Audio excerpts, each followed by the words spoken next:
This week we're reminiscing about Super Bowl 50 and other eras of Panthers football with the great Brad Nortman, who was the Panthers punter for that Super Bowl 50 season, and now doing, of all things, sports talk radio back in Wisconsin. We'll talk a little bit about that, but want to focus on his years with the Panthers, which were 4 years, 2012 to 2015. We'll talk with Brad Nortman coming up.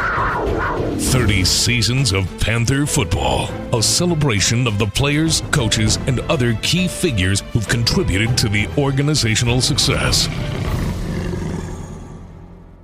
All right, Brad Nortman joining us now, as we mentioned, part of that Super Bowl 50 team. I think this was the phrase that began during your era about punters are people too. And if we're going to do Super Bowl 50, definitely you're good people, Brad. We want to have you part of this talking about Super Bowl 50 in that season.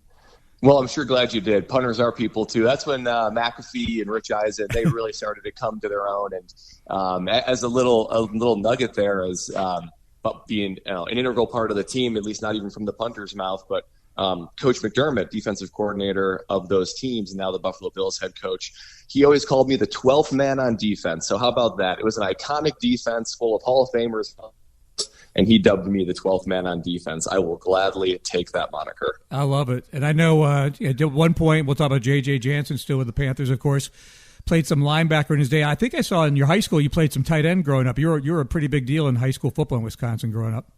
I did, yeah. I was a tight end and linebacker, and punting wasn't even a main focus of mine until it became clear that I could do it at the next level in college. And, I would love to say that those skill set would have translated fully to the NFL field, but once as I saw how truly big and strong and fast everybody was, I just tried to hold my own. I don't think they would consider me a tackling threat out there in punt coverage. Well, you did 100% better than the rest of us, so congratulations on a great career and continued success with your family and doing ESPN radio in Wisconsin. And mentioned your first 4 years were the Panthers, then you played 2 more years with Jacksonville, but your fourth and final year with Carolina was actually the Super Bowl season of 2015 into 2016. We'll get to that in just a minute, but not a lot of punters in this league, or kickers for that matter, are drafted. You were taken with the draft choice in the 6th round. Were you expecting that? Were you expecting to go earlier in the draft? Not at all, but what was that like coming in as a rookie?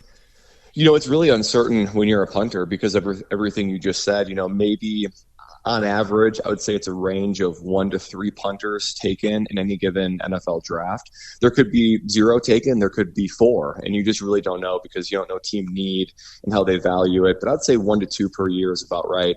I remember, the teams I talked to, ironically, was Carolina, Jacksonville, who I ended up with, 4 years later, and at the time, St. Louis Rams, among a few other teams, but those were the ones that were really serious.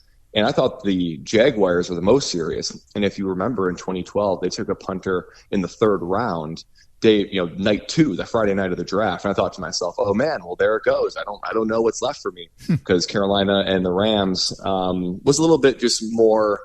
We did our workout, we had our interview, and that was sort of it. So I'll never forget a very surreal moment sitting in my parents' house, phone right on the left, side table, and I see it light up with the Charlotte area code and picking up the phone, and it's the Carolina Panthers GM, and you sort of go lightheaded, and it's just an amazing moment. So I didn't expect it, but that's what made it maybe even more special, is that I could truly appreciate it and enjoy it because it was a special moment, and it kicked off a really amazing 4 years with the Panthers. Now, you were great, and the holder on kicks, in addition to punting, obviously, with that. And I believe this is still true that you set the franchise records for gross and net your second year in 2013 punting, and I think you actually led the NFL that year in gross punting. Do you still own the Panthers franchise records for that? I don't, but I'll take your word for it that they still are out there at the top of the list. And that's when I feel like the team really started to come together. Not only my punting in my second year, but the team that really created the roots for what became the Super Bowl team. By the time that unit and that core was together, in 2012, 2013, that's when a lot of growth took place, right? And we won the division, we made the playoffs, and then that really laid the groundwork for that Super Bowl run. So coaching staff, players, everything, that's when I feel like everyone took a step up, and we believed in ourselves, and that included me as a punter. So hopefully those records are still available. I remember just everything started clicking that year and just started rolling from there on out. Well, let's talk about your group, and we've had some great ones through the years, like John Casey as a kicker. We just had Johnny Hecker recently as a punter. Now Sam Martin, but that group of you with J.J. Jansen, of course, the longest tenured Panther ever as the snapper. Graham Gano kicking for 7-8 years for the Panthers, all coinciding with your 4 years with the Panthers. Just talk about that tight knit group of you and J.J. and Graham Gano and what that was like. Well, for those that remember, I don't know if it was self-proclaimed. Graham was sort of the creative expert among the three of us, right?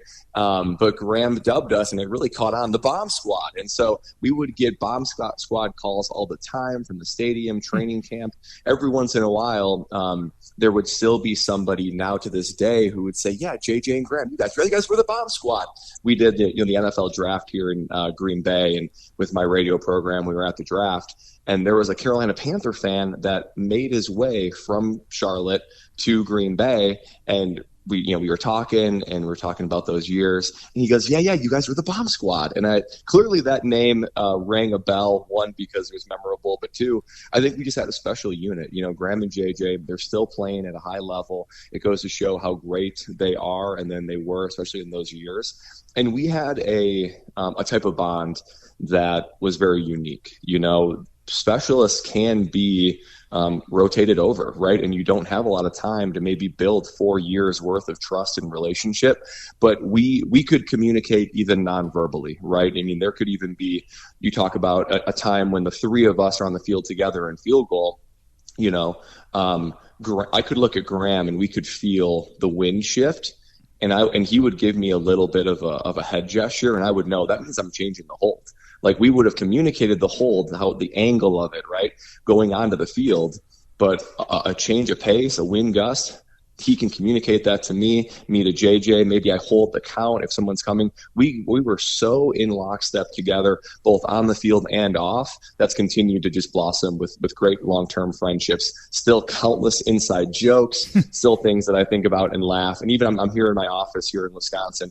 I see a picture of me, Graham, JJ, and Snoop Dogg from Super Bowl 50. Yeah. I mean, memories that you just can't recreate and that are just so special. Yeah, I remember Snoop Dogg being at Media Day and other events, and now you can't turn on the TV and not see Snoop Dogg everywhere, but it's kind of that way. Exactly. It's kind of that way with J.J. Jansen and his Car Talk segments. You can't get away from them. They're everywhere. No, you can't. On Panthers.com. So, great chemistry on and off the field. I always love that sports science aspect you talk about what you guys create about the rotation of the snap, and the hold might lean a certain way with the wind and so forth is fascinating. And, of course, Ron Rivera, your head coach, I want to ask you about that. It was Bruce DeHaven was your special teams coordinator, right? He was, yes. That time, yeah, for that season. So what was it like playing for Ron and Bruce and that coaching crew? Man, look, from the top, Coach Rivera, he was outstanding. I mean, you talk about a guy that played the game, so he knew when to sort of push on the gas pedal, but also push the brake, because he knew what it like to be a player and go through it. And he was a guy that brought an unmatched level of intensity, but also wisdom and patience. I know that's sort of a strange way to describe someone, because those are very different spectrums, but I'll go all the way back to my rookie year. I had an up and down rookie year, for sure. It was my second year when I really felt in the rhythm and confident, and carried that with me my whole career. But I had an up and down rookie year for the Panthers. And there was a time we went to Chicago, and we're playing Devin Hester, and it was windy, it was cold, it was all the things. And I didn't have a very good game. And he came up to me as the teams were gathering by their families for the buses. We're all in our suits. He put his arm around me and said, "You're going to be okay. No, don't even worry about it. You're going to be just fine." And like that level of belief in me, that validation, I'll never forget that. And he didn't need to do that, but he went out of his way to do that, not only for me, but in front of my family, which just provided a moment of trust and validation that you just can't get anywhere. Not a lot of coaches would do that, I'm not going to lie, particularly former players that played for, in the 80s for the Bears, for instance. But then Bruce DeHaven, he started my second year in Carolina, and it's no coincidence that was also among my best years, and I just really kicked it into another gear, because he started to mold the punt game to my skill set. And Richard Rogers, who was also the special teams coordinator at the time, those two worked together. They just believed in being aggressive, in being game changing. And Bruce DeHaven and Coach Rogers, they were hilarious. You talk about building trust. not only on the field, that what they ask of you and what you can deliver with, there's a trust there.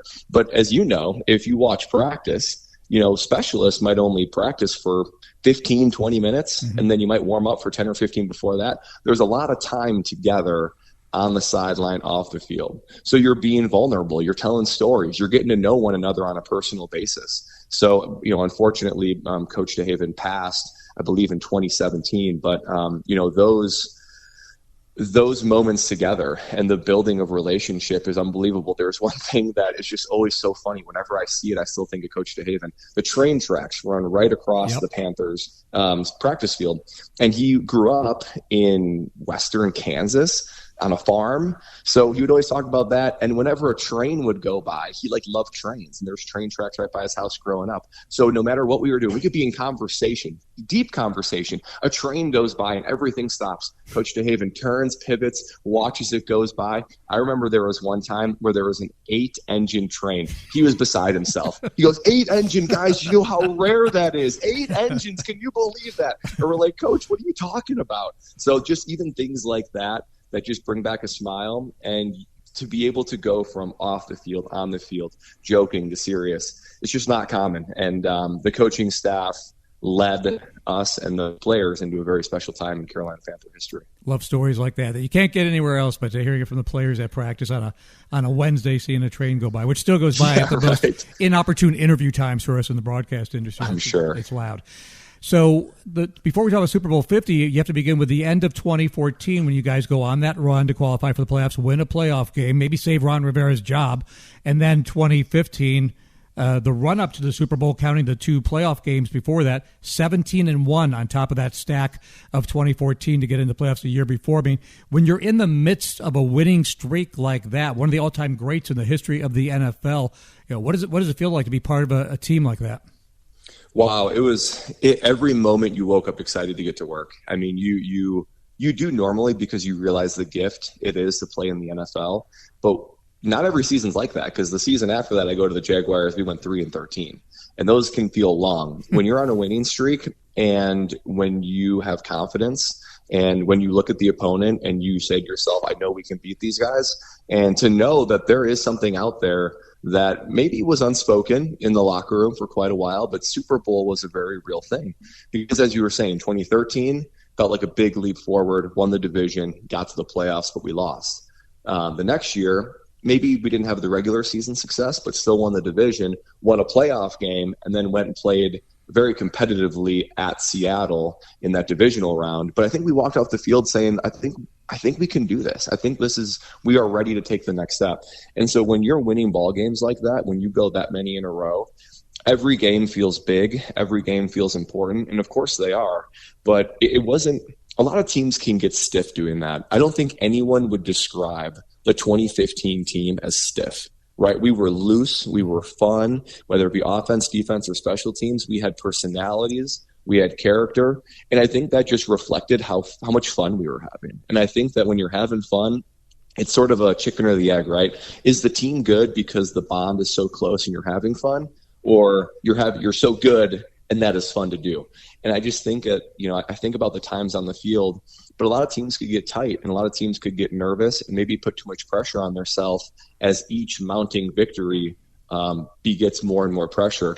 But what I go to is I think of like our coffee club is almost as we joked about it in the morning, where there is like the same group of 8 to 10 guys that would make a point to get there early so we could have breakfast together and talk about anything other than football, right? You're talking about Graham, JJ, Greg Olson, Colin Jones, Ryan Khalil, Richie Brockle. There were so many guys that were a part of that. That were just, it was fun. We would talk about it. We would laugh. We would talk about politics or jokes or movies or whatever. One of the very memorable things of the winning streak was Coach Rivera had this thing where you would, Friday we'd cater our lunch, right? So it wouldn't be the team lunch. You would come catered after the Friday practice. Mm-hmm. And so Ron Rivera, creature of habit, and I wouldn't say superstitious, but if something's working, let's keep rolling with it. So whenever we went on winning streaks in the past, we would keep the same one. And then if we lost, we would change it up. It'd be a new meal on Friday from a new meal catered company. And so what do you know? Week 1, we get Bojangles. So you go all the way through to, I think we got to 14 wins. We had 14 weeks of Bojangles on Friday, and there would be jokes about, well, we'll be getting it this Friday, and guys would be getting the same thing. If you look at somebody's plate and be like, hey, you didn't get that last Friday. Go change your plate and get what you had last Friday. To all the way to, yes, we lost against Atlanta, I think second last one of the game, but I think Coach Rivera realized we had something good going on, kept Bojangles going. And then even to the point where a very memorable moment in San Francisco for 2015 Super Bowl 50, we're there. It's Friday morning, and we're getting ready for practice. We have a team meeting, and we're wondering, like, Bojangles became such a fixture. What's lunch going to be? The Friday before the Super Bowl, what's lunch going to be? And Coach Rivera says, okay, we're going to practice. We're going to be fast. We're going to be good. Last tune-up before Sunday. We're going to come back, and then for lunch, we got Bojangles, and sure enough, Bojangles all the way from Carolina came to San Francisco, and it was as wonderful tasting as it was the previous however many weeks. So a team that is feeling that much pressure, I felt, was always light and fun and full of personalities, full of pranks, full of laughter, and those are the things. You miss the success and you miss the stage, but you more than anything just miss the people and miss the bond of that team. That's what I hear from every one of the guys, just the tightness of that group. And it's funny, Kurt Coleman actually referenced the Bojangles when I talked to him the other day as being one of those memories, too, with that. And that's next level coaching. And by the way, that's a lot of people to cater to. That's a lot. That had to be its own plane of just Bojangles front to back to get all that out there. That's amazing. No doubt. Well, the only negative was you guys didn't finish the fairy tale story on the football field. I've asked a lot of different players over the past couple years, and so I don't want to give away anyone else's words. I want to hear what you have to say. When you look back at that game and how good that team was, blowing through Arizona in the NFC Championship game, the disappointment level and kind of your thoughts in hindsight of what went wrong that day, that it was kind of flat, but there were kind of like a number of different components that equated to Denver winning that day. Well, that's a great question. And, it was one of those things where we wanted to stay loose all Super Bowl week, right? But it's so abnormal. Everything about the Super Bowl, the preparation, the media, the experiences, it's all abnormal. It's all different. And I think we did a good job at staying loose and try to remain ourselves. Maybe I think that was the moment where if we never felt the pressure all year, and maybe we felt like we've been here before and we're ready for this moment, I don't think we were unprepared for the Super Bowl. I wouldn't say that at all. But maybe that was the moment where I think it all sank in and was all like, something truly great is in our grasp.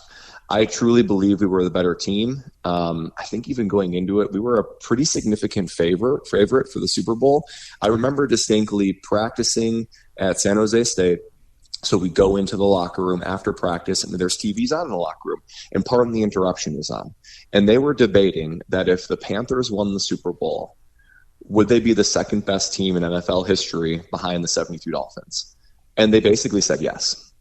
And I think, I don't know who else was listening, but I know I heard that. I think there was a moment of whoa, that this is what is the second best team in NFL history. So I think that once is the Super Bowl started, not only do I think that there is maybe a little bit of pent up tension that was not characteristic of our team, that there was such a desire to go out there and win and deliver for the fans and really mark our place in NFL history. There's maybe a little bit of tightness, but also whether we were home or away, we thrived in environments. And what I mean by that is whether we were home and we had the Carolina Panther faithful behind us and we were rolling, we rolled, we felt good. It was easy to get into rhythm. Or if we were the big bad villain from out of town when we go play in Atlanta, we go play in Seattle, we thrived off of that too, because there was beauty in silencing the crowd and being sort of us against the world. For those who haven't been to the Super Bowl, it's a little bit corporate. It's a little bit sterile. It's a little bit weird to get a pulse for the environment of the stadium.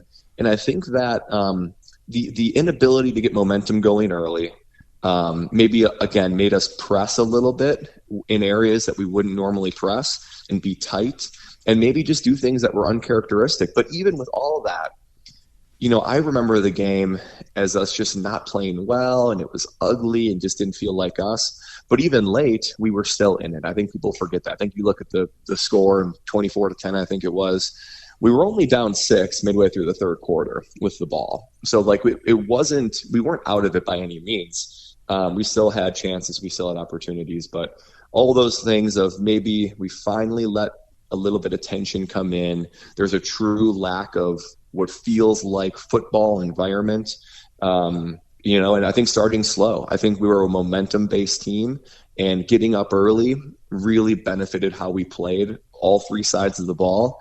And I think, we kicked off, and then they went right down the field and scored a touchdown, and then we went 3 and out. And I think there was a moment of we felt like we were unmatched all year. And it was a moment of okay, this is the Super Bowl now. Now we got to get going. I think we pressed a little bit too much. So what we would have done different, I don't know. It's the NFL, and it's another great team. And you're playing the game of football. So not every game goes how you want it to go. It is the biggest regret game of my career, because what would be Super Bowl champion, and to bring that to the city would be nothing short of magical. But it was just one of those things where I think we'd all like to have it back. Maybe just approach it a little bit different, and maybe just be more of ourselves. Yeah, and that's kind of the consensus. You said it very well about a lot of thoughts of the other guys on the team, too. One last little thing about the game, and then we'll wrap stuff up with Brad Nortman, great Panthers punter from the Super Bowl season. Defense actually played really well in that game. Peyton Manning had next to nothing in stats. Offense turned the ball over critically a couple of times. Of course, the whole Kotchery caught it, didn't happen. Penalties at the wrong time. And in a nearly perfect season, Graham Gano, you mentioned 13-7, 6-point game in the third quarter, hits an upright on the 44-yard field goal. I went back and looked at that kick before I called you, and looked like the snap and the hold were good. Was there anything in the air, or is that just one of those just missed it by millimeters as far as hitting the upright goes? Well, yeah, it's one of those things where it's a game of inches, it's a game of centimeters, and, if it was 1 inch over, we wouldn't have this conversation. And, it was weird, though. I think something that maybe only the specialists would notice, for instance, last Super Bowl, I think it was in New Orleans, right? So it's a dome. Boy, those are perfect environments. San Francisco was not an ideal place to have a Super Bowl if you're a specialist. It was windy that day. It was actually slightly chilly. And because of how the wind kind of comes off the Pacific, the way that stadium is built, it's pretty swirly in there. So again, it's not necessarily an excuse, but it's something where I think Graham he struck it. I mean, he struck the ball really well. And it was just one of those things where when you're talking about inches and you're talking about a 15, 20 mile an hour wind gust, which was consistently happening on the field in different directions, it's just enough to move it. So I think that just goes back to where, I felt like the snap and hold was good. Again, I think Graham felt good when he kicked it. And it was just one of those things where normally maybe the ball would just turn in, and it just didn't turn in. And I don't know if it was wind, I don't know if it was off his foot, but it's just one of those things where it's just numerous ways where it wasn't our day, and numerous ways where you do that 100 times in the regular season, and 99 times it fell in our favor because we were all very talented football players, Graham Gano especially. So, it just cascading issues that happened in the Super Bowl that all happened at once, where if maybe one of those happened, I think we'd be just fine. But things that were uncharacteristic, that would have never happened throughout the season, and honestly didn't really happen since then, happened all at once, and it was just enough to have us fall short. Yep, absolutely. All right, Brad Nortman, he's in Wisconsin doing a daily talk show there. Real quick, just want to ask about that. How are you enjoying the broadcasting thing? The family's doing well. I know it's growing. The family is, so everything's going well for you in Wisconsin? It's going really well. Yep. My wife and I are back in Wisconsin. My wife, Lexi, she was with us all throughout the Carolina Panther run. She's still close with JJ's wife and Graham's wife and Colin Jones's wife. So a lot of folks, the Olsons, a lot of people that were good friends with us in Carolina, we stay in touch with. But we're doing well up here in Wisconsin. I've got a afternoon drive radio show that broadcasts all throughout the state of Wisconsin. KBN, Kyle Brust and Nortman, obviously I'm the N of the KBN. And, we talk about all things Wisconsin sports, but also it's kind of the same thing. We talk all sports in general. And, it's funny. the lead host brings us in, and he always brings us in. He brings in Kyle first, and then he brings in me. And, it's always, Brad Nortman, Super Bowl 50 runner-up. And it's a way to daily reminder. Jab at me a little bit. And remember that, actually just going to the Super Bowl actually is something. And this is super funny, right? So they Super Bowl 50 runner-up, they've got a nickname for me on the show. So I finished went to the state championship in football back when I was actually playing linebacker and tight end. We lost in overtime, state championship in football. Went to 2 Rose Bowls with the Wisconsin Badgers. We lost them both in heartbreaking fashion. Of course, went to the Super Bowl with the Panthers, lost that. Went to an AFC championship game with the Jaguars, and we lost that. So they like to call me second place Brad on the team. The callers, the texters, and of course my show co-hosts, they call me second place Brad. So trust me, I'm still living the Super Bowl loss to this day. One little difference of the game, maybe they'd call me Super Bowl champion, but second place Brad. But we have a lot of fun. My wife is pregnant. She's due in 2 weeks with our first biological child. We're fostering some kids. Life is very good, and we're very blessed. Fantastic. And you know what? I know you're not playing anymore, but Tommy Fleetwood broke through, so whatever it is in life, I'm sure you're going to win at that at some point. So. Thank you. Great catching up with you, Brad. It was a lot of fun. Thanks so much. Thanks, Jim. Thanks for having me. 30 seasons of Panther football. Being a small business owner isn't just a career, it's a calling. Chase for Business knows how much heart and effort go into building something of your own. Manage all your business finances, from banking to payments to credit cards, all in one place with our digital tools. Plus, access online resources designed to help your business thrive. Learn more at chase.com/business. Chase for Business. Make more of what's yours. The Chase mobile app is available for select mobile devices. Message and data rates may apply. JP Morgan Chase Bank N.A. Member FDIC. Copyright 2025 JP Morgan Chase & Company.